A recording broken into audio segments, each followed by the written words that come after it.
My name is Jess, Lynn, and for the month of January, I'm going to be posting quick tips for Procreate beginners every day. In today's video, I'm going to show you how to turn on symmetry. Start by hitting the wrench to open the Actions menu and turn on Drawing Guide. Tap Edit Drawing Guide, and then you'll see a lot of different options, but we're going to go to Symmetry. There's a vertical line in the middle of my canvas, but I don't know if you can see it, so I'm going to just change the line to make it white. I'm going to turn the opacity down and turn the thickness up, so hopefully now you can see the white line running down vertically the middle of my canvas. By opening the options menu, I can choose from vertical symmetry, horizontal symmetry, quadrant symmetry, which means that what I draw will be repeated on all four sides, or radial symmetry. This means my canvas will be split into 8 different sections, and whatever I draw in the one section will be repeated in all 7 others. I can also turn on rotational symmetry. This means that whatever I draw will be flipped both horizontally and vertically. It's best to just play around with this setting to see how it actually works.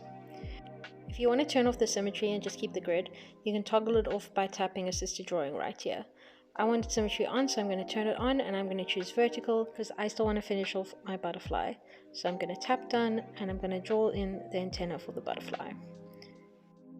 You can turn symmetry on and off from your canvas by tapping on your layer and tapping drawing assist, and you'll see the little check mark, and underneath the layer it'll say assisted or not, and that'll tell you if symmetry is on or not.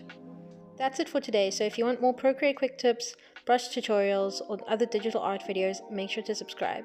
And thanks for watching.